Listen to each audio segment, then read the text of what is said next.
Hello, Blastin or Stashitonians. Is that what it is? If they lived in the country of Blastin or Stashit, would they be Blastin or Stashitonians? Stastonians? Blastonians? Boston and Stashin Spartans. Let's say we're. Oh, can we be Spartans? Let's be Spartans. We could be Spartans. We could have almost like the Jets and the Sharks. You know, the Blasts and the Stash, and they're singing. They're singing, fighting. We got Mars Comics, Legion of Comics, Bruce ASSS. All jumping in chat early on. We definitely appreciate it. My Kings. Get some. Of course, we see Mike's not in here this week. Last week we were missing Joe. This week we're missing Mike. So, but it's a twosome. We're gonna go at it again. This first time catchy show is what we do is we read the comics that come out. Comic Book Wednesday, we blast the books we hate. We stash the books we like. I think I've sold a couple T-shirts. I don't know. Double S was like, dude, you better figure this crap out. Some Teespring shirts, the Pocan Joe, the Blasted or Stash It, or Thunderlust shirts. Got Mars Comics in, or Mars. Folks, Miss So in here as well. You need that Thunderlust shirt in your life. Let's be honest.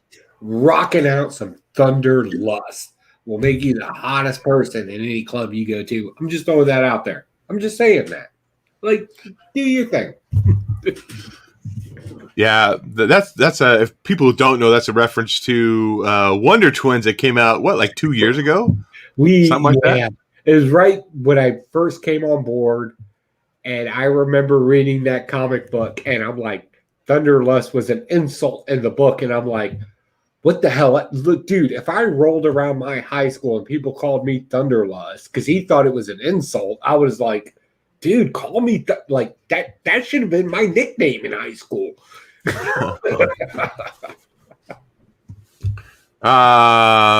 Joe says you got me sold on the Thunderlust shirt. Also, Morris Comics and Miss So swings in here are greatest supporters. It's good.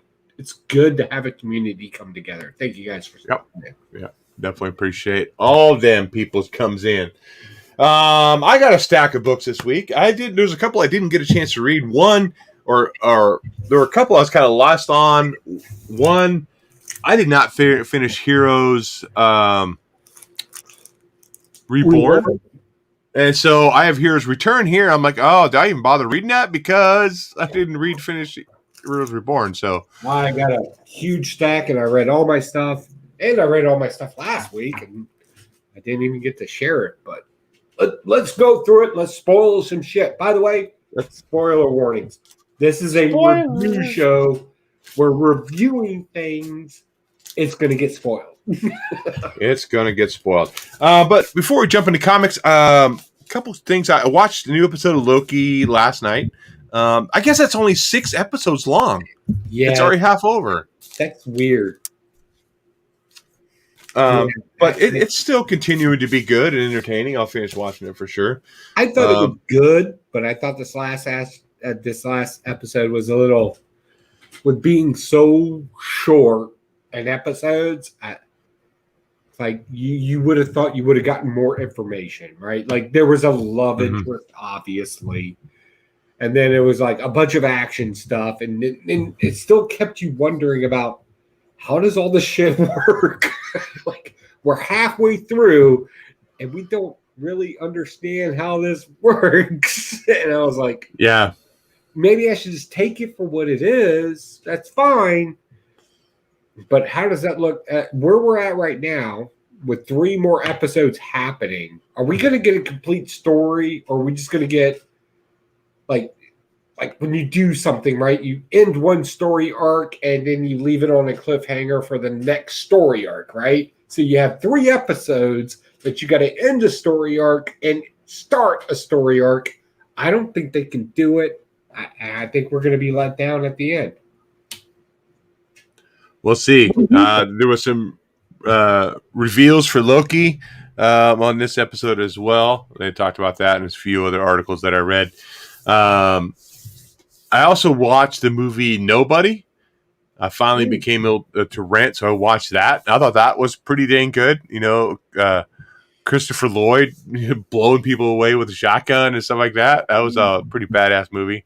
Kind of started off a little slow, but it definitely picked up. And I thought it The was guy from fun. Saul, right? Like Saul's Yeah, the Better murderer. Call Saul. Yeah. Yeah. Bob Odenkirk. I Okay. think that's the main character's name. Yeah, just he's not your typical superhero or action star. He's not Arnold Schwarzenegger or Bruce Willis. He's just like He's plain vanilla white dude. yeah. But it was good. It really picked up. I enjoyed it. It was just a fun popcorn eating movie just to kick back and watch people get killed in interesting ways. Me and my John wife, Wick. we went to our first movie last night in an entire year because we had to go do something. Like we didn't even care at this point. We've had enough with each other. So we went to a cinema cafe and we watched and I'm going to get the title wrong, so just work with me because it's complicated. The Hitman's Wife Bodyguard? Hitman's bodyguard's wife or something like that. Stuff like that, yeah. It has Ryan Reynolds and Samuel L. Jackson in it, and Morgan Freeman had a cameo in it. And I'll be honest with you, I don't want to review the movie because I was just happy to be able to go into a cinema cafe with a reclining chair, much like mine, and eat on a food tray, which I don't eat at my lounger, but it was nice. It was nice to be able to hang out with my wife, watch a movie, and not have to explain it to her because I can't hear her because it's so loud in there and I don't hear that well to begin with. So it was awesome. Did you see the first one? No. And you Hitman's Bodyguard? Neither one of us did. And you know what? We kind of picked up on everything relatively quickly. Like we got it. Yeah. Yeah, it's not really not very deep movie. Not like you need to follow through it. You can wrap it up in 30 seconds. Pick this up. Yeah. Stupid fun. Okay, let's go ahead and jump into the comics this week. Let's talk about this. Did you read Good Luck? Yes, I did. And wow, I thought we were going to save that to the end. But let's talk about it now. Let's get that done. Do you want to save it to the end? We could save it. No, we should not deprive our audience. So I read through this twice. Because the first time I read through it, I was pretty dang tired. So I'm like, okay, I better read through it again and try to. And there's still some things I'm kind of confused on a little bit. So we know that good luck and bad luck now is quantifiable. We're able to gauge it, right? Good, yeah. We can engage. They're living beings within our environment. Yes. Yeah, but now they're seen. We could see them. We kind of know, okay, why this person has good luck and bad luck. So we understand that. And so we have this one kid. He's absolutely, totally bad luck where people are freaking out. Like, what are you doing in my area? You're not supposed to be here. No, he's not bad luck. He's no luck. Is it no luck? It's no luck. And okay. Keep going with your review because I would like a second to explain that, if I may. And I think that's where the comic book kind of messed up. But go ahead. I didn't mean to interrupt. I'm sorry. No, so maybe that explains a little bit more to me because I was getting confused because when he put on the suits to go into the area to find the MacGuffin, right, to find that little thing to be able to fix everything, the core. The MacGuffin. His helmet gets cracked, and he's talking about his luck is leaving. They can detect him. They can find him. And so artificial luck is leaking out. Yeah. Yeah. So the suits provided luck for him, but they had no luck. So they're never successful. And every time they tried to do it until they got this new kid in and were able to be able to finish the test before they go into the real environment. So it was really interesting though, the how good luck and bad luck is that they're beings and how there are people that have good luck all the time. Some people have bad luck. But it was definitely interesting. I'll definitely read book number 2 for sure. So this definitely is a stash for me. What do you think of it, Joe? I know you have a lot to add on there. This book is a blast for me. Ooh, really? Yeah, I thought this was poorly and conceptually. I loved the concept of it, but the first story should have been stretched out to where all this kind of makes sense to us. Because, like you said, the kid has no luck, therefore nothing bad or good should happen to him. So as he's going through his, if they made the character, and just go with me on this, for you that read it, just go with me on this. If they made it to where his life was mundane and nothing exciting happened, good or bad, I think that would have been, because they said he has no luck. That's why these 5 kids, or 5.5 kids for you that read it and you get the joke. Mm-hmm, Womp, womp, womp. Right? If they made it to where they lived this kind of boring, and again, this is an editor's job. Like, I'm doing this shit for free. Pay attention. If they made it to where their lives were unexciting, uneventful, nothing good or bad or happened to them, they lived a very basic, mundane life, that would be no luck. Instead of just constantly things happen bad to these kids in their real life, then that's bad luck. And bad luck, as they perceived it to us, is greater than the good luck. The guy on the skateboard with the boom box, and then bad luck was this huge thing, right? And I'm like, that's not fitting, right? Luck is a 50-50 shot at best, unless you go to Vegas. That's automatically 80-20. But regardless, I didn't feel that was represented correctly. I also did not like this. Okay, so the kid gets, or the group in their simulation gets artificial luck pumped into their suits. Where the hell did that come from? Like, how are they able to manifest that in any way, shape, or form when they can't go into the real world to grab it? And the whole... I'm sorry, go ahead. No, I was just saying they probably just take an IV right from the good luck person, But that would happen because they can't go there to do that because they're not allowed. Like, that's the big no-no, right? You can't go into the real world until you pass the simulation. So something happened there. And then this random kid who were believed to have natural good luck, how, we don't know. It was not explained to us. For a first issue, I thought there was a lot of assumptions being made on behalf of the reader, and that's poor storytelling. If you're going to tell a story and you want people to get an initial picture and have them follow you, right? Like, you want to go down this path, then you gotta kind of set up the environment and the understanding of how things work. And I thought all this was 3 issues just jam packed into one. And hey, good luck, reader. You figure it the fuck out, because God knows I didn't. And I don't know, maybe I'm just not that bright. Like, I have a huge ego. I think I'm a genius. If I'm missing something, please tell me. I will hurt my feelings tonight. I will slit my wrist in wounded words. Not literally.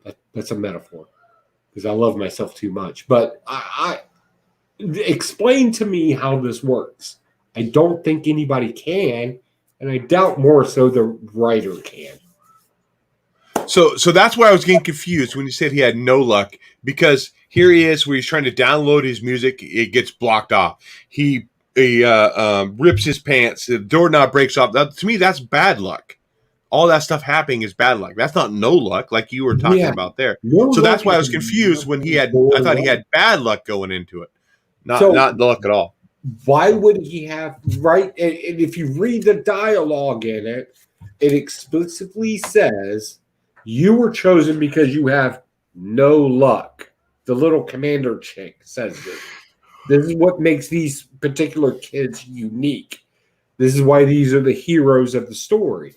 It says that. And I'm like, okay, but everything they've done is nothing more than bad luck. So yeah. What are you talking about? And then this random kid that did it on the first time, apparently he has good luck. So apparently all your rules are non-existent. It's just whatever. I'm a writer. I have ideas. I'm going to throw them out there. Thank you for your whatever this fucking book cost. And I don't think that the story's going to flesh out very well. I know a lot of people have been hyping on this, and I'm sorry, but you cannot explain this comic book to me in any short synopsis that makes any sense that would make anybody read it. And I'm sorry, you can't do it. I'm sorry. That's horrible. I'm a horrible person. Give me 1 second. I got to adjust my earbuds here. Well, but what did you all think? And again, this is all subjective. My earbuds were jacking up. But let us know in the chat. Did you read this book? And if you enjoyed it, don't let my review of it change your mind. If you enjoyed it, you enjoyed it. I'm just kind of like, I enjoyed the dialogue in it. I enjoyed even the artwork in it. But I did not find this to be an understandable story. You should spoon feed a story. Right. Real quick question. So, Legion of Comics should have gotten all of our packages so far because I mailed mine out on Monday. Today. I talked to him today. He's gotten all of them. Apparently, it stands about 3 feet high in his room.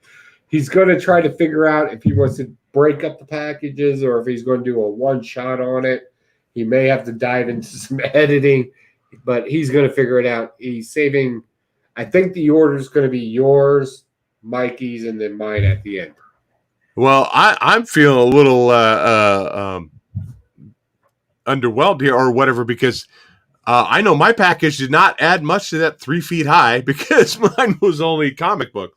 So you guys must have sent a lot more stuff in a large box because of what it was. Yeah, and we know Mikey's going to use whatever he's got around the house, so that's going to be a big box. So yeah, I just hope some of the comics that I sent are going to be worth his time coming on the show for sure. I'm going to be honest with you. I think he's going to absolutely enjoy all of it. Like, I'm going out on a limb. I don't know Legion of Comics like well, but I've hung out with him online, and I've been grateful that he allows me on his little Friday afternoon thing when I can get on. And he's super excited, so I don't think it's going to be a problem. I think he's going to be very. Okay. I think he's going to love what we get. And even if he doesn't, who cares? His kid, Finn, loves that stuff. Okay, let's jump in the next book. What do you got for Joe? What do you got for book number 2? Yeah, I got to talk. Did you read Batman Reptilian? Yeah, kinda. Okay, let's talk about this. We may have you can talk about it all you want, and that's okay because I absolutely love this Black Label.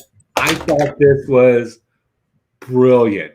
This brought back the Batman that understands he can't kill, but let's be honest. Let's be honest. Killing's not the worst thing that could happen to you. You dying is not the worst thing that could happen to you.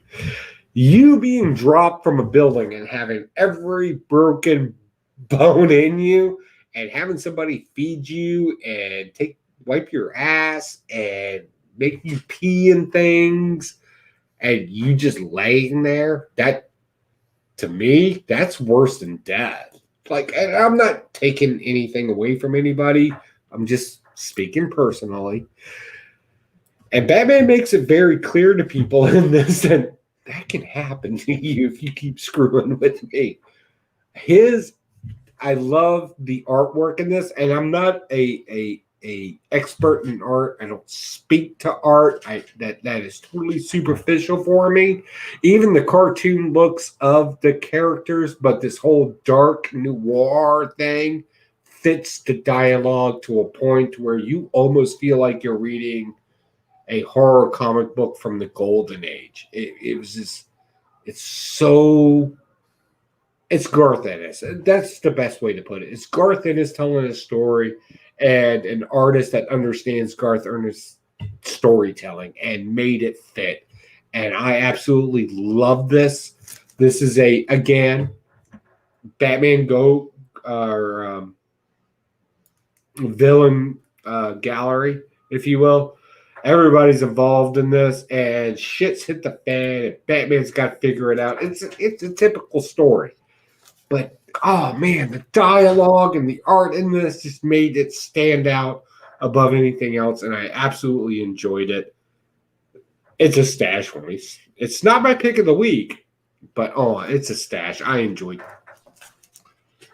I am totally opposite of you, and apparently opposite of people in the chat. Mars Comics said the art was so dang good, though. I totally disagree. I hated the art. It was the painted style. It was way too dark. I absolutely hated it. The whole book and everything. I just didn't. There's nothing redeeming about it for me at all. And I was super excited because I like Garth Ennis generally. I'm like, oh, cool, Garth Ennis on the Batman book. You didn't like the dialogue in it? Like, no, I didn't like in it. Anything of it. It was just a total like letdown for me because, like I said, I'm a huge Garth Ennis fan. I love his stuff on Punisher, and he does some of that dark stuff. He does some of that macabre stuff for murder mystery stuff. He does great with that.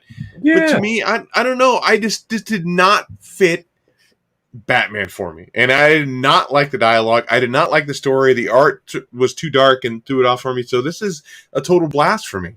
So you're just to clarify, you like the more heroic Batman. Would that be a fair assessment? Yeah, to some degree. I mean, I like some of the darker stuff a little bit too. More of the not necessarily the macabre, but the more serious Batman. I can dig that too, but I just did not do anything for me at all. So I do want to address Miss So's comment in there, and she did correct herself. She said she was going to get a Spawn thong or something this weekend, but I guess it was a thing, not a thong. So I was like, I didn't see the Spawn thong at my LCS. Did you see one? The thong I was planning on getting this weekend was Spawn Universe. I'm not going to touch that. I'm going to leave that one alone. I'll throw it out there. I don't care.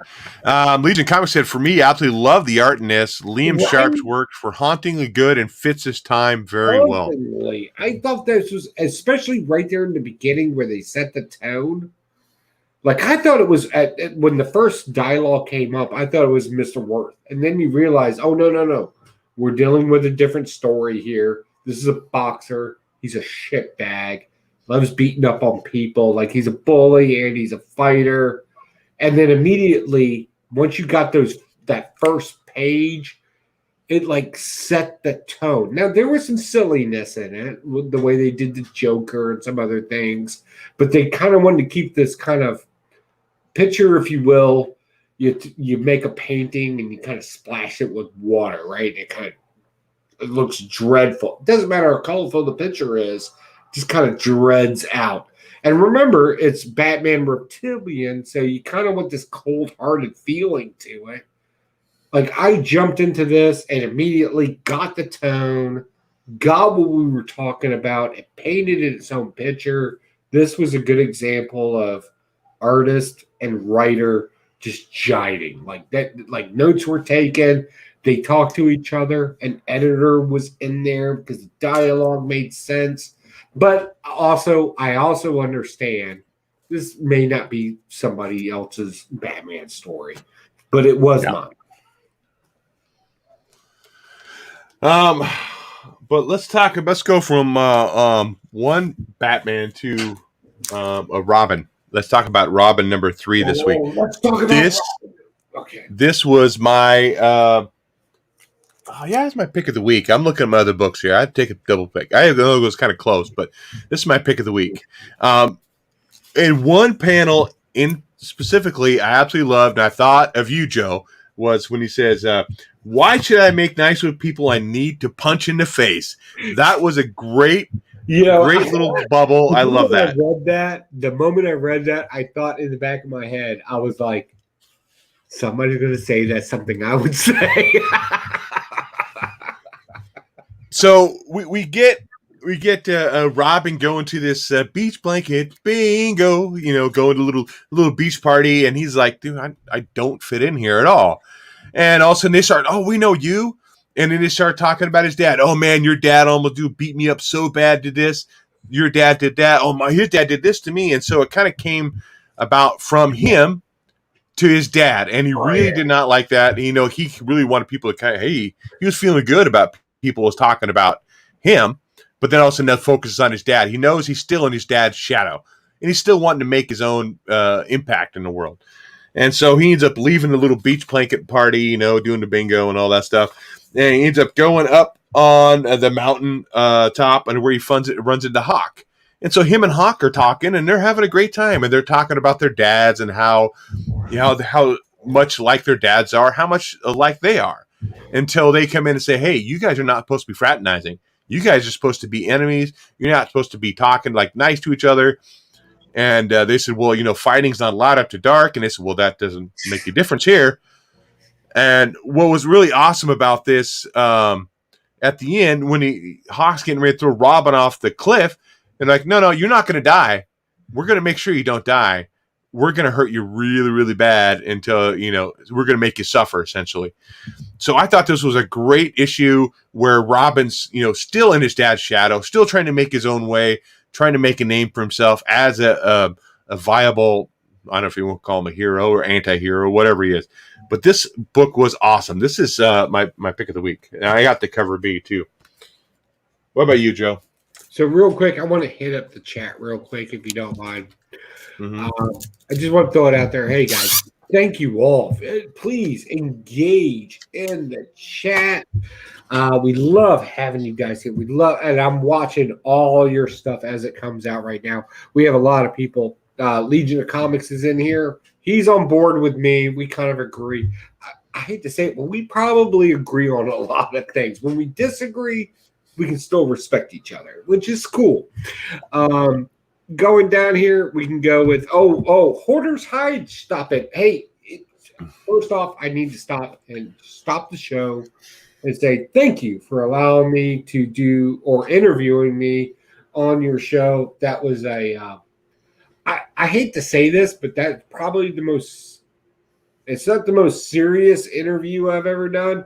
It's probably the most realistic interview I've done on YouTube with the whole comic book community, because I always do this kind of villain thing and I kind of blow shit up and I always hit things. But it was kind of cool to do an interview with you where I got to be honest and just kind of throw it out there. And also just know before you get onto his, if he asks you for an interview, he's a very insightful guy and he notices, like he does, like he's watched my episodes and he noticed that I'm always wearing an American Legion or a Masonic Lodge thing. And he just kind of picked up that, I'm involved in these things. And I got to talk about that. And that's something I probably don't do enough on YouTube. So thank you for bringing that up. It was awkward for me because it kind of takes away from the whole persona thing of me being a villain and kind of being an asshole about things. But it was super cool to be able to share that with the comic book community. I never thought I would have that opportunity. So that was a lot in the middle of our show, but I just wanted to express to you how much I appreciate that. Thank you. So we were talking about what comic book? Robin. All right, so Robin, here's a cool story for everybody out there. All right, so the moment I read Robin, immediately it took me to a weird situation that I had while I was in the army at one time. And I was in Bosnia. No longer exists, right? It's now Bosnia or Herzegovina or whatever the fuck it is now. Doesn't matter. It's a fucked up area in Europe, right? So we're there and it's a coalition trying to squash a bullshit war that should never have started off or wasn't a war. A battle that could have turned into a war. We're there to squash it out. We're there with UN missions. And I'm sitting there legitimately talking to our Cold War enemy, the Russians. It wasn't a Cold War at that time. I just like saying that because it makes me sound like I was a part of something. So I'm sitting there talking to this Russian guy, straight up Spetsnaz guy, like straight up kill people, straight up murderer. Like this dude was a soldier, no doubt. And he sat there and he goes, "Oh, I love working with you." Like we bonded. We played cards. We drank a little bit. Shh, don't tell the federal government. Like I was on duty and I was drinking. Whatever. They drink in Vietnam. I don't understand why we don't today. Whatever. So we're sitting there. We were sharing back and forth. We were both like in charge of a squad, and we're just sitting there trying to figure out how we're going to do things. And we're sitting there talking about what we had in common more than what we have separate. And we're going back, and I swear to God, it was similar to Daddy Government and what we got to deal with. It sounded like this comic book. And we're sitting there joking back and forth, and we're having this moment. And then at the end of the day, he straight up looked at me and he was like, "It's ever sad if if I have to kill you, but just know I have to kill you." And I straight up looked at him and I was like, "Well, I'm not going to kill you because I like you. But I promise you'll never walk again or fuck or hear or something. I'm just going to take something away from you so you got to live with me for the rest of your life."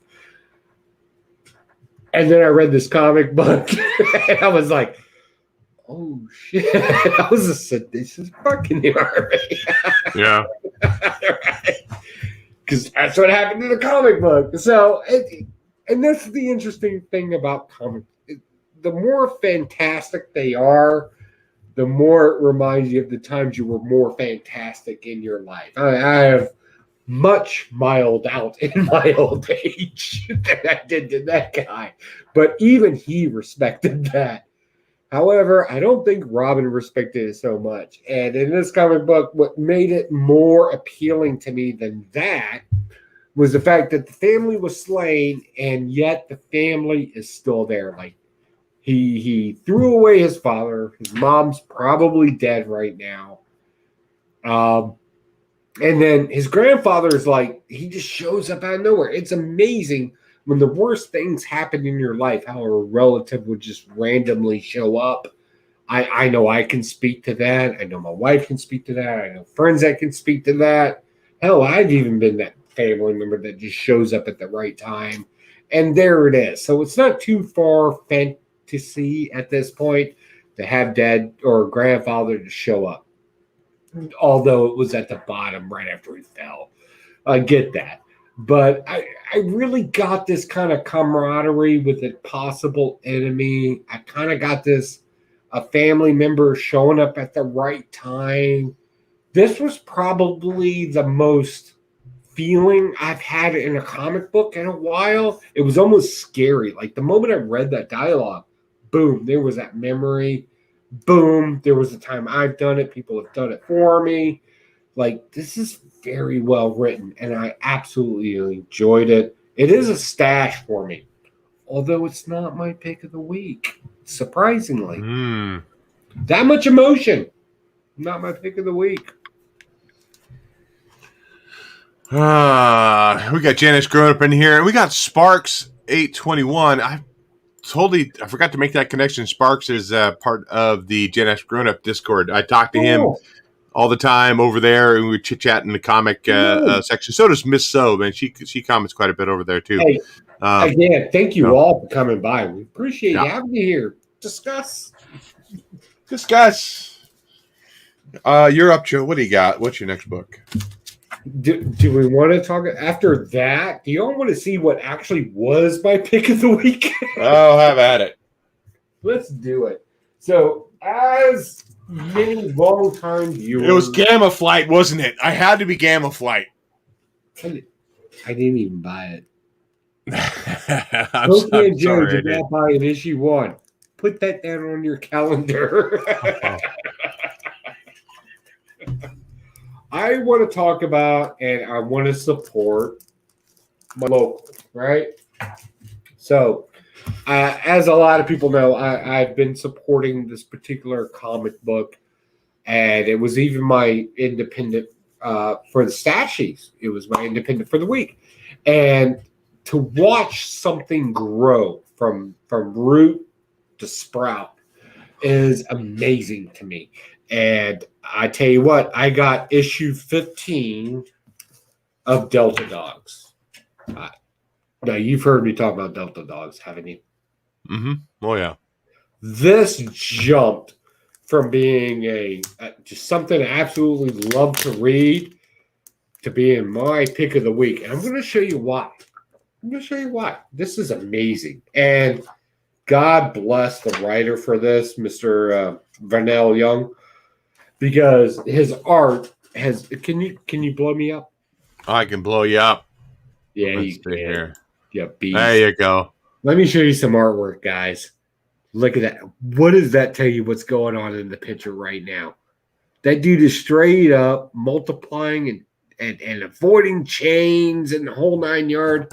So if you're not familiar with Delta Dogs, you probably won't. It's very local. They're on Comixology. I've been promoting these guys since issue 1, and I still say this is probably one of the best written comic books out there. And finally, the art has caught up with it. Like this thing has exploded in my brain cells.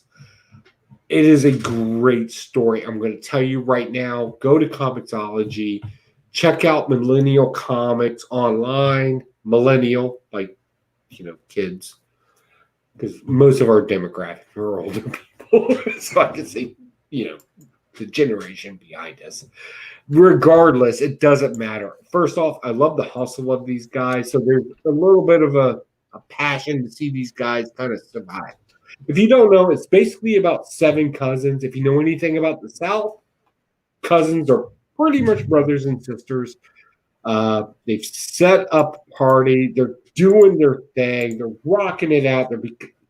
They're learning from their failures. But the greatest part of this story is somebody comes in with a preconceived notion about their feelings about cops. An African American person comes in with a preconceived notion of cops, not to be trusted, not to be liked. We've already learned that they've had past experiences with a few of them. And guess what the person ends up doing? Doing the right thing. They stepped up. They saw somebody in trouble. They saw somebody hurt. They saw the wrong thing being done. And it just happened to be a cop. And there's a villain there. You're not changing this person's mind. He takes the opportunity to save that person and battle this. Like, literally, the villain's reference to police officers is blue trash.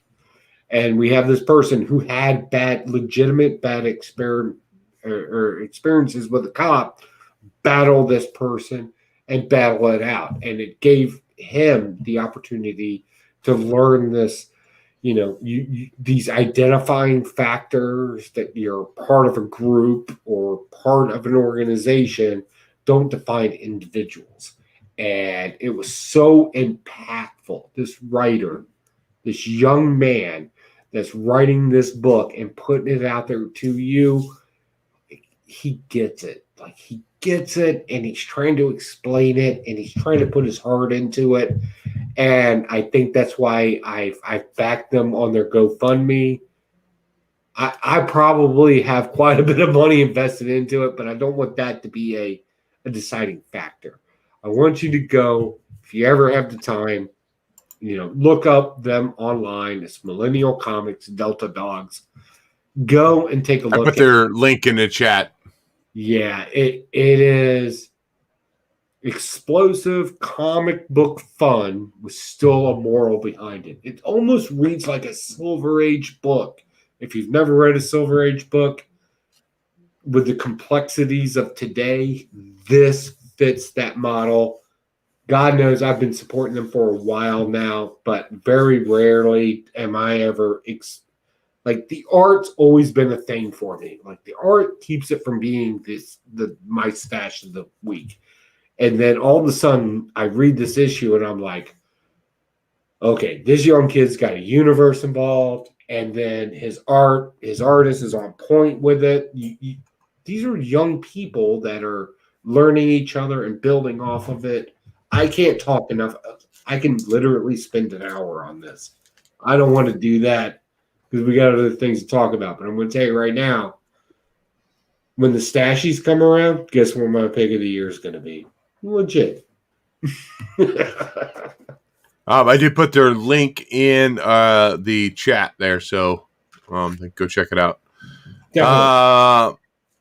I'm going to go on to my co-pick of the week, and I was really looking forward to this book. It's Doug Wagner. He did a miniseries about 3 years ago called Plastic, and that whole premise was about I think it was like an ex-FBI or CIA guy who went absolutely nuts. He has a girlfriend who was a blow-up sex doll. His girlfriend gets kidnapped, and he goes on a killing spree. I read that. You recommended that. I've read that. Yeah. So this is by the same author. So I'm like, okay, first we had Plastic, now we have Vinyl. Okay, let's check this out because I was super excited about it. And this has that same kind of weird quirkiness, bloody, messed up kind of stuff in here. Okay, so the main story. So there's a cover. There are two covers for this guy here. There's Vinyl there. So the main story, it kind of stops back. It goes 2 days from now. And so it kind of goes into the future a little bit. We have this retired FBI agent. He's kind of coming out of retirement to help trying to find this or catch this killer or get evidence against this killer. He's getting ready to get killed by an axe from this, looks like a zombie-looking lady. And then all of a sudden this music starts playing and this psycho crazy guy starts snapping his fingers. And then it kicks back to this FBI agent sitting at a park bench or sitting at a little cafe outside waiting to meet this psycho killer who he's trying to catch. And he's kind of disgruntled. He's like, just does not want to, just wants to catch him and get it over with and be done. But the FBI is telling him, got to take it slow. Don't go too hard. You're going to lose him. And then the guy actually shows up. And this psycho guy thinks he's like this FBI agent, like his friend. That's who he is. He's just a friend. He's not trying to capture him. He's his friend. And this crazy guy has this link to the song. And there were some murders that happened like 2 weeks ago. The song was blaring for hours and hours while people are getting murdered, and he thinks it's this guy. And then all of a sudden, this cult leader comes up, this lady. She goes, hey, you remember me, don't you? You put my son in prison. Well, guess what? I got your daughter. She is going to be giving birth to my son's spawn because he's part of my cult and all this stuff. And all of a sudden, now the FBI agent is kind of trapped in his cult. But this crazy guy's like, hey, you can't take my friend. That's my friend. And so he even knows that he's been talking to the FBI there. So he picked, hey, I'm going after him. And he ends up going to this cult's house on his bicycle, riding up, say, hey, he goes, so do you all sleep in that little room right there or sleep in that house? Oh, okay. And he ends up going back and just slicing and dicing some people dressed in a teddy bear mask. You can see him right there. So this was absolutely awesome. And this was where I was going to start my new segment. Maybe we might do once in a while. Joe and I were talking about it in the off air. Where's my little thing? Who would you cast?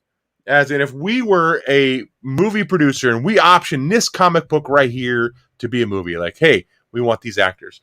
And so I got thinking about who would I want for this retired FBI agent who's kind of disgruntled and kind of like that. I'm thinking like a Jason Sudeikis. He can kind of play that kind of role, kind of a serious role, but kind of a comedic role.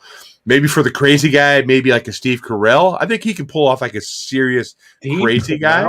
Really? Yeah, I think so. I really think he could do it. I think he could really pull it off because it's kind of shocking. Steve Carell, yeah. And of course we have the main cult leader, this lady right here. I think that's a nice Charlize Theron could jump in there and play that kind of psycho cult leader kind of later. But I really think Steve Carell could. I think he could pull off a. Carell hasn't done anything. I would go with William Dafoe for the cop because he did great in Boondock Saints. Oh yeah. The cop. I would love to see Vince Vaughn play a villain in a comic book series. Maybe he could play the son of that cult leader. Yeah, I could see that happening, but Steve Carell, really? Have you seen that movie when I forgot the name of the movie. It has Paul Rudd in there too. Uh, um, D- Dinner with Idiots or something, or Yeah, I did see yeah. that movie. So he kind of Steve Carell kind of plays this crazy guy a little bit. You're thinking of Steve Carell from the thing that Steve Carell from The the Office. late night show with the women with the boobies and the guy drinking the beer. No, I'm thinking the guy from The Office, Steve Carell. Get smart. That guy? No, that guy doesn't need The to what? be in anything. He's kind of silly. What's his name? Yeah, The Office. Okay, yeah. The Office. I'm thinking. Okay, I'll tell you what. This is my segment. I'm saying Steve Carell's. I'm the Your producer. segment. You do you. I'm sorry. I didn't mean to interrupt. I apologize. Please don't kick me off. Anchorman. So I'm Steve Carell, Jason Sudeikis, and Charlie Theron. Those are the three that I would put in those three main roles, and I think it would work great. We got Chip Getter said Vinyl, loved it, but missed Plastic. Need to go back and get that one. Definitely go back and get that one. If you like Vinyl, definitely go back and get Plastic. I liked Vinyl. That was weird, and you turned me on to that. Well, you didn't turn me on to it, but I didn't. I don't turn you on at all. You enjoyed it. Yeah. So yeah, Plastic is Doug Wagner has a really twisted sense of storytelling, I think, because it would take a twisted person to say, "Hey, they stole my sex doll. I'm going to go on a killing spree to get my baby girl back." You know, that's twisted, dude. And I think Vinyl's going to head that way. It's only 4-issue miniseries, so you're not investing a whole lot into it either. So, but that's my co-pick of the week for Vinyl number 1. What do you got, Joe? Nice. Let's talk about a comic book. I don't want to talk about something that's killing the kids because that was boring. Nuclear Family ended. We'll talk about that disaster later. Amazing Spider-Man was boring. We haven't talked much about DC. Let's break out some DC stuff. I don't have a whole lot of DC. Oh, do you all want to hear me go on a rant and blast something? Oh, might as well. That's why we call it Blastin or Stashin. Let's do that. And can we do the thing? What the? Oh, what do you want? What do you want?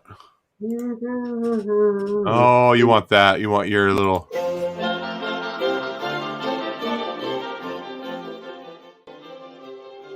Comic book philosophy with Bill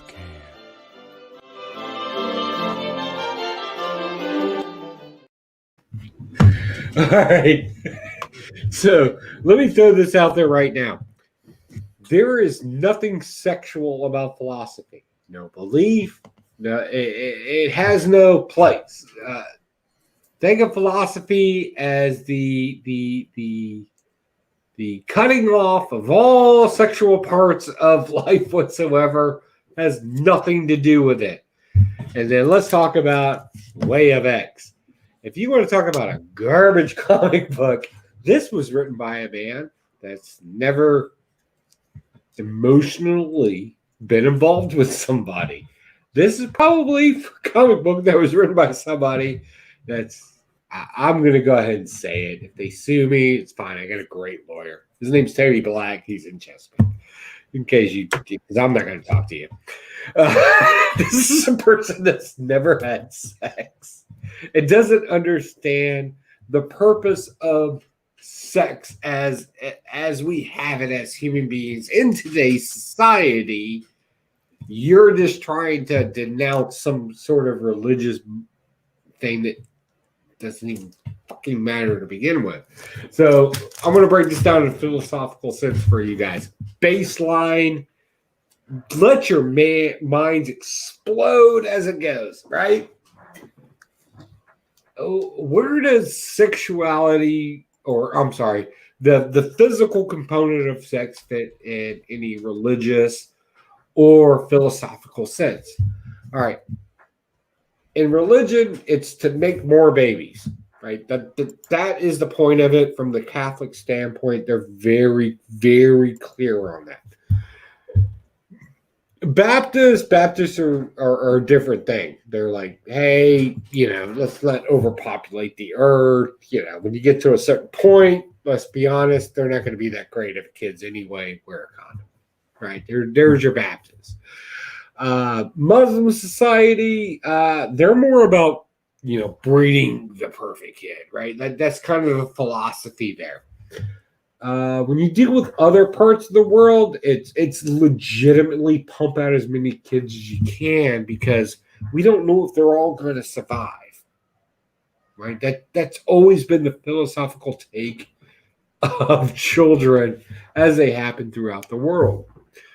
This book wants you to be under this weird understanding that because mutants exist, that the idea of sexuality must change. Now, look, let me be very clear on this. What you do as a person is on you. If you want to have sexual relations, we're all adults here. If kids are watching this, you need to turn this off now because I'm about to just wreck your entire existence. The whole point of a sexual relation with somebody is to have an intimate connection with a person at a point of time. Now, if you decide to have multiple partners or whatever it is, it doesn't matter. The brain cannot conceptualize psychologically multiple partners at one time. So, without getting pornographic, let's say you're in a threesome, right? Let's go ahead and throw that out there. I'll go ahead and disseminate this right now. Nobody's recognizing the person that's not doing the work to them because your brain can't conceptualize it any freaking way because it's too stimulated. That's period and point blank. Actually, threesomes aren't that interesting. I'm not getting into detail. Anyway. Let's not do that here. This book wants to be very heavily sexual, but it wants to do it tongue to cheek. And the reason why it wants to do it tongue to cheek is because it wants you, the reader, to believe that there is something other out there than an emotional connection that you could possibly have with one person. And the truth is, the writer doesn't know what they're talking about. Because even if you were in a group orgy, I don't care how many pornos you watch or whatever it is you do, guess what you end up seeing? One person pleasing another, pleasing another. The brain can't conceptualize the differences. Therefore, there's no philosophy behind sexual connection or lust as a whole. Truth is, somebody can always throw up the fact that, well, Aleister Crowley said, do what thou wilt, and he was a sexual being. Well, Aleister Crowley was not a philosopher at the end of the day. He was a guy that liked having sex with 14-year-old young women. So if that's going to be your quote, that's going to be your stance. Be careful who you quote at the end of the day. And this book is very clear on it. Now, I will also say there was an interesting part in here where Legion jumps into the mind of two people that are kind of having a little sexual combustion at one point, and there was something evil in there. He did bring out one thing that was very interesting. And philosophically, we can look at this. When two people share a connection that is so deep and so real, having to deal with the real parts of people can be weird. Like you find out that the person's a psychopath, right? Or like we all know that couple, right? Like you see the guy or the girl that is absolutely infatuated and in love with somebody, and you don't see why that's happening because they're just a six-pack of fuck exploding all over the place. What's the philosophy behind that? Well, that's not philosophy. That is stupid emotion at the end of the day, and it's even childish to some degree. Now, what do we know about childhood? All people should leave childish stage. You have 3 phases in your life. If you can't grow through these 3 phases, then you're stuck, right? You're a child. The purpose of a child is to learn to be inquisitive and in wonder, and then the ultimate thing is adulthood, right? So adulthood teaches us to be concerned and show passion through things and grow from these experiences and become independent to some degree. And then old age sets in. And old age is wise and look past a well spent life and important knowledge. The problem with what Nightcrawler's doing here is he's even the Bible, Quran, Torah teaches this. Instead, they're focusing on sex. Sex is important to everybody that is a child. That's my philosophical point this week. Thank you. Woo!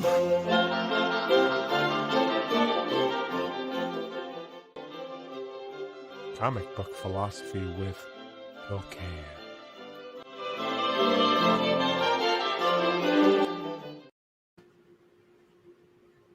That was all heavy there, Joe.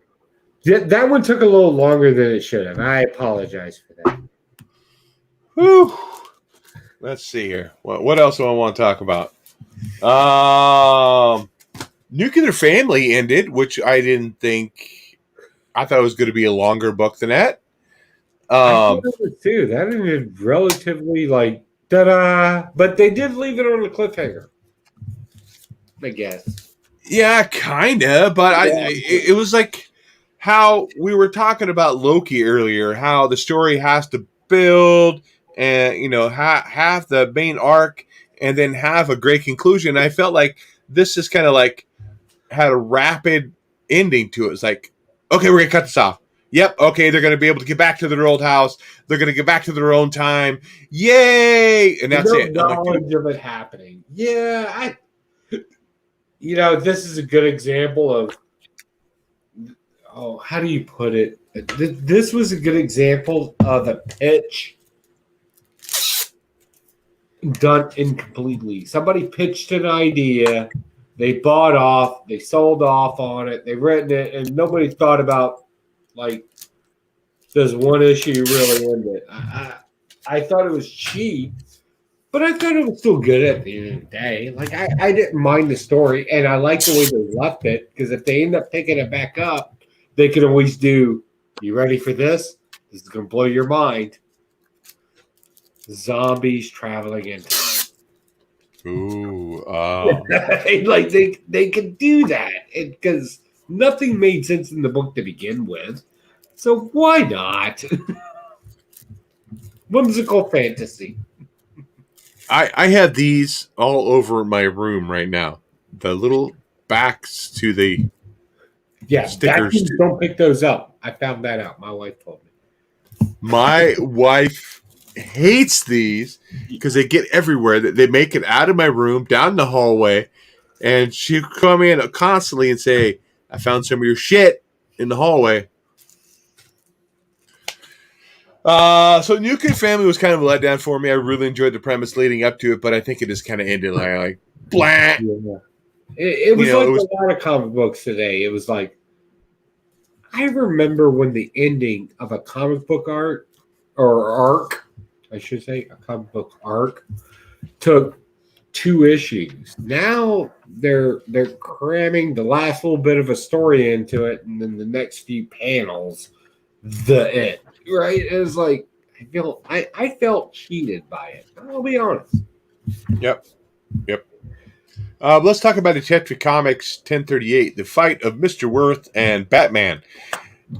Has Mr. Worth grown in size since his original appearance? He's always.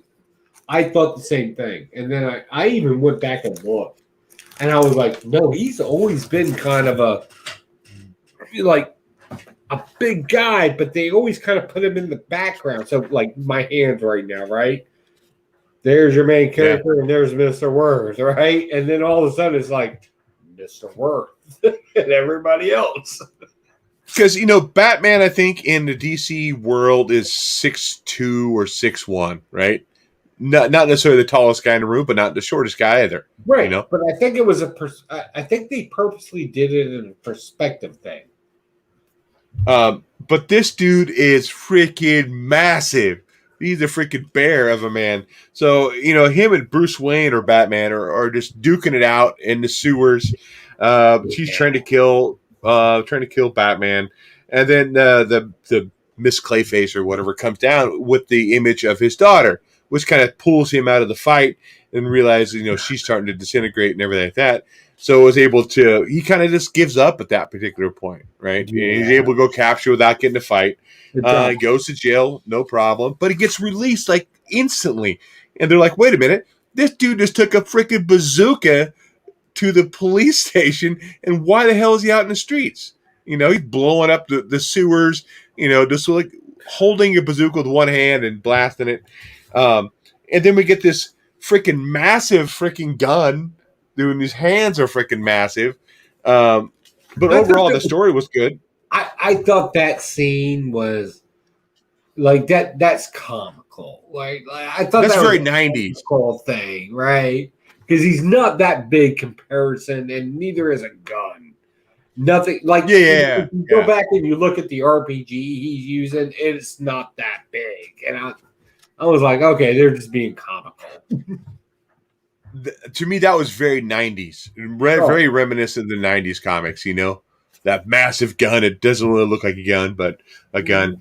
And then we get the backup story too with the Penguin. I really enjoyed that backup story. Thank you. Because yes, because you know, Penguin, they're all making fun of him. They're like, dude, you're not even an A-lister anymore, dude. You're like a D-list villain. We don't need to worry about you. And it's kind of, I don't want to say it's hurting his feelings, but he's like, dude, wait, no, I'm still an important villain in the whole Gotham scene here. Yeah. And he proves it by saying, do you know what? I'm not a threat. Fine, dude. I'm going to show you how much of a threat I am. And freaking just blast that dude.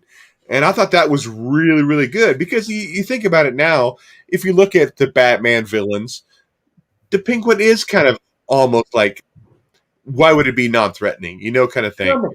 Yeah. Yeah. So, but it definitely was good. I really enjoyed that backup story. I think more than that the main story for sure with the Penguin. Sparks wants to say who's going to die in issue 1040. I haven't read this list that's on that, so I'm assuming somebody must die. Good question. Yeah, they're predicting its death.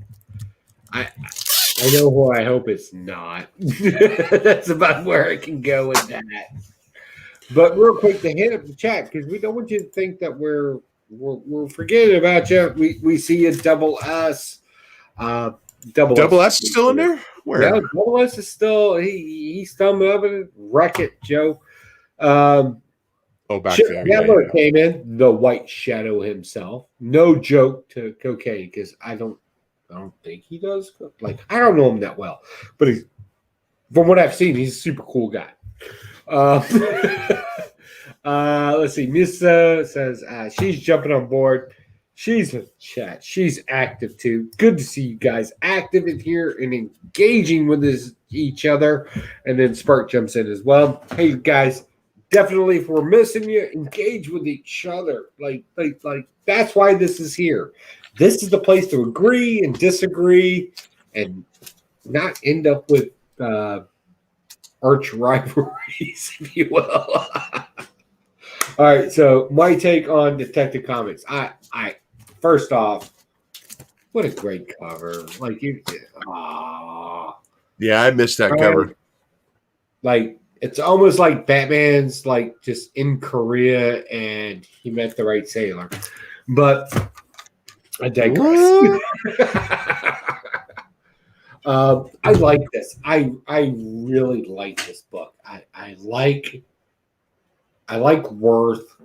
I like the fact that we're paying homage to a character who can be a sadistic, and I loved I hate long narration when it's just wait a minute. This is coming from you. You hate long narration. Yeah, I hate long. I've always hated. I've been very clear. Like I hate page after page after page of narration. I like Okay, I just wanted to make dialogue. sure. I like engagement. However, in this book, I actually enjoyed the narration because it reminded us, and I hate to say this because I'm a comic book nerd, although I have a loaded shotgun. Um, it's actually correct.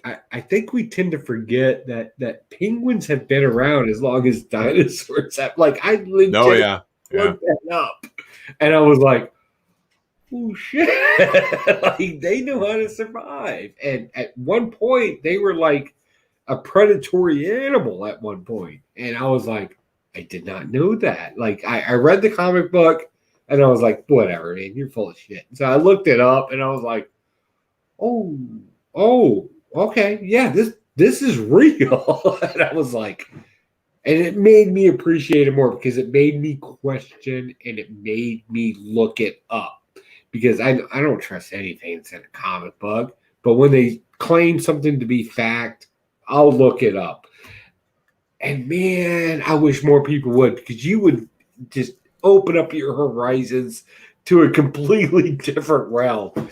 And people always ask, "Why do you know so much?" And I was like, "'Cause the fucking comic book told me so, and I researched it." Like, you can't say that with a suit and tie on. Like, but this was fun and it's great. And we have a new villain, we have an old villain, and we got cool stuff going on. We have to remember rules and we have to play within our environment. And a writer is telling us a completely different story. And it's like, oh my God, somebody who wrote this? Yeah, Who wrote that? Takaki. Takaki wrote this, and this guy, Taki. yeah, Takaki did. He's done some manga before, and he wrote some manga in not Japan manga. I need to make that clear. He wrote. He's from Japan, but he wrote a lot of Korean stuff, and he wrote some Japan stuff, and then he comes over to the U.S. and he just embraced what we do here, and he just added to it. And that's So he did not write the penguin section, he wrote it.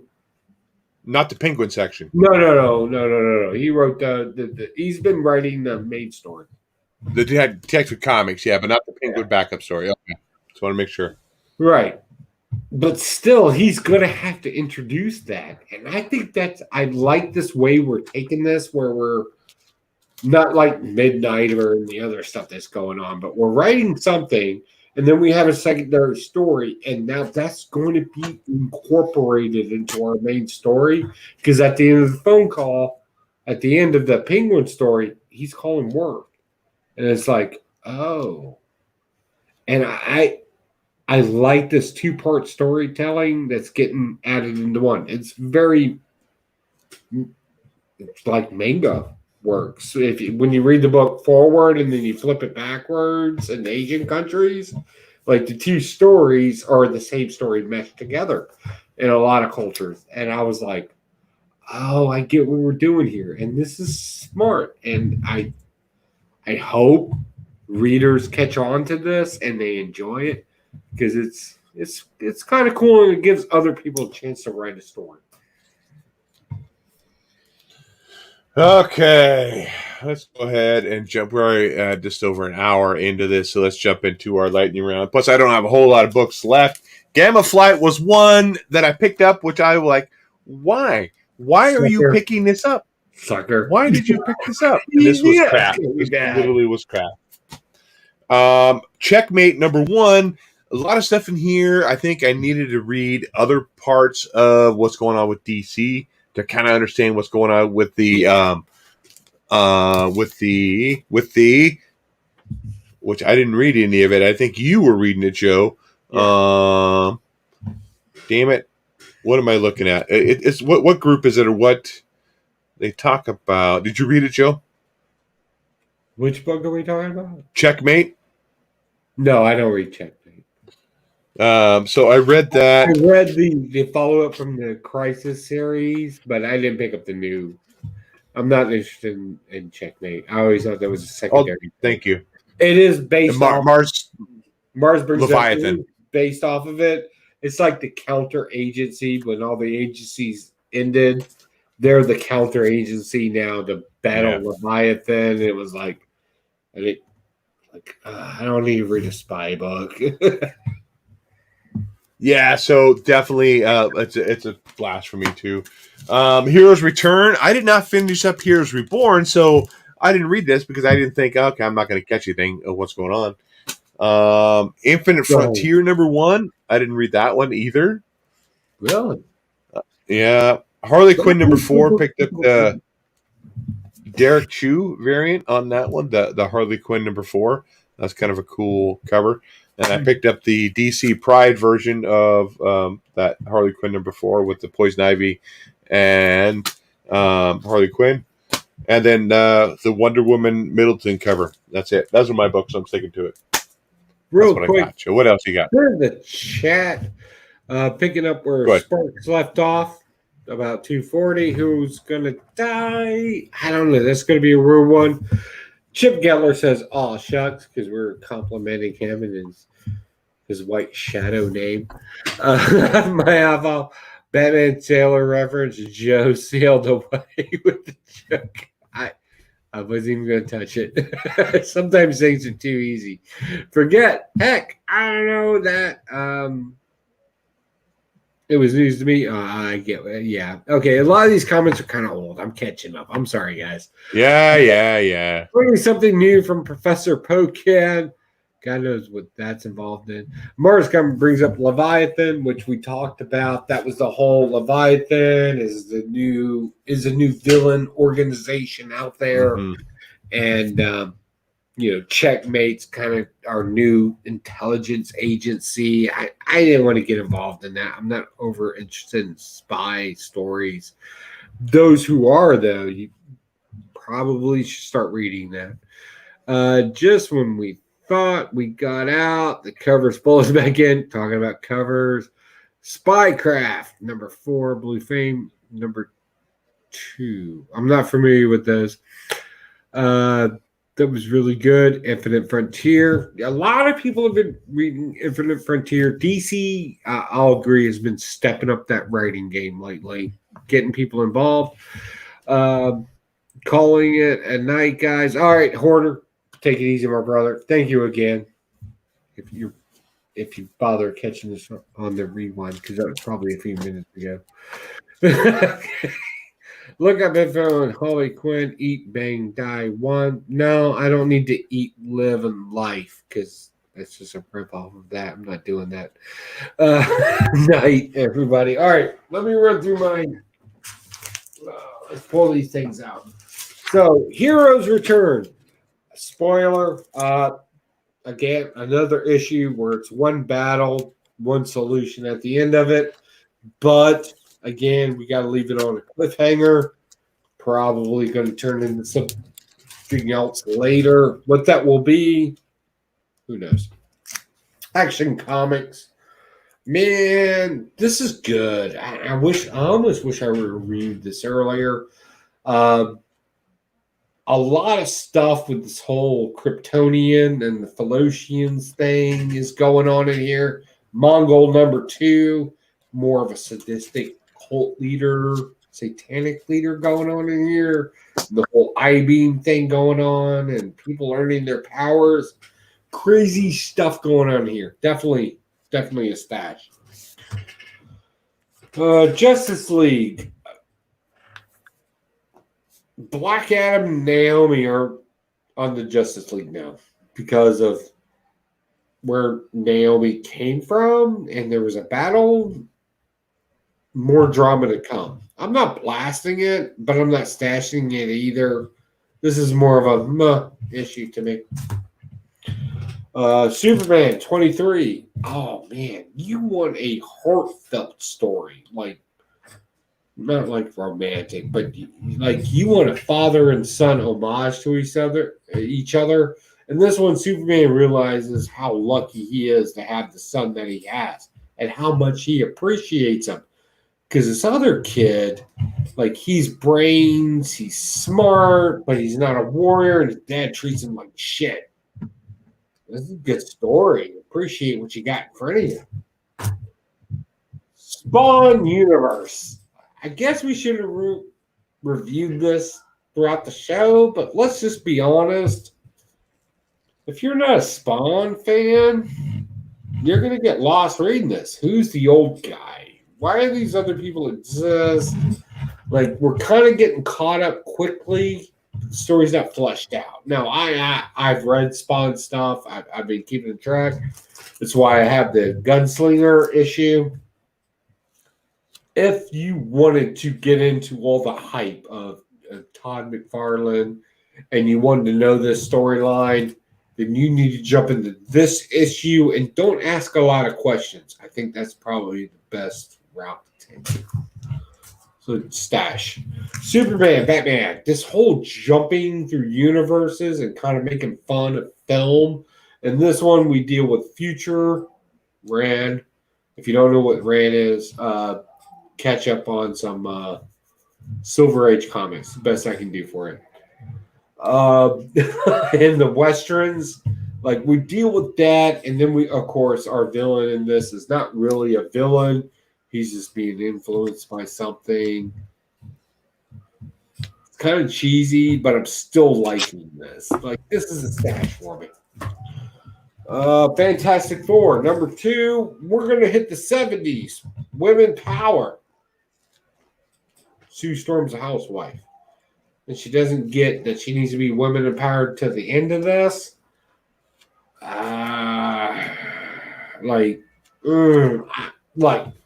I was born in the 70s, so I don't know the 70s, right? But I refuse to believe that some husband's so dedicated to something that his wife feels like she needs to take the back seat.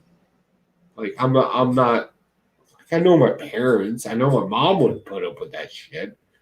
So I'm trying to figure out how this is realistic in any way. So I took away the realism of it, and I just read it for what it was. And I'm dropping this because it's still garbage at the end of the day. It's not a Doctor Doom story that we're familiar with. It's not anything that's relative to any comic book lore we have now. And I think that's the point of it. So completely subjective. I don't care about this story. Amazing Spider-Man. Villains. Lots of villains. Lots of villains. And they all hate each other. That's a legitimate review. We're done with that. And something is killing the kids. We already called it on the show last week. We said, hey, we need some information about this whole St. George thing. You did it in 2 lines of dialogue, and you could have made an entire issue out of it and made it cool. And you kind of failed us on that. So we just got more story about she's not supposed to be there, but she's there. Then she needs to be brave. Yeah.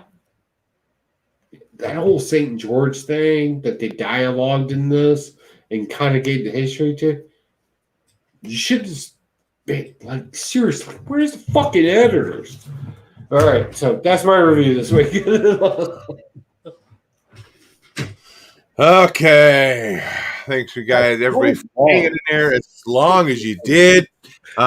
Miss So, Sparks, Chip Getter, who else in there? Mars Comics, Double S. We didn't hear a whole lot from him tonight. He was in there for sure, though. Yeah, he did. Yeah. Remy Q Studios was in here as well. Drake Legion was in here too. Thank you guys, everybody, for stopping by and checking out our show. Make sure you come by and check us out next Friday night as we look at the books that come out this next Comic Book Wednesday. Anything before we get out of here, Joe? Man, let me take a second to say how much I love all of you. I'll take the second right now. He's going to be your Korean sailor. That's what he's going to say. All right, I'm done. You're done. You're done. As always, whether you blast it or whether you stash it, happy reading, and we'll catch you guys next week. Later.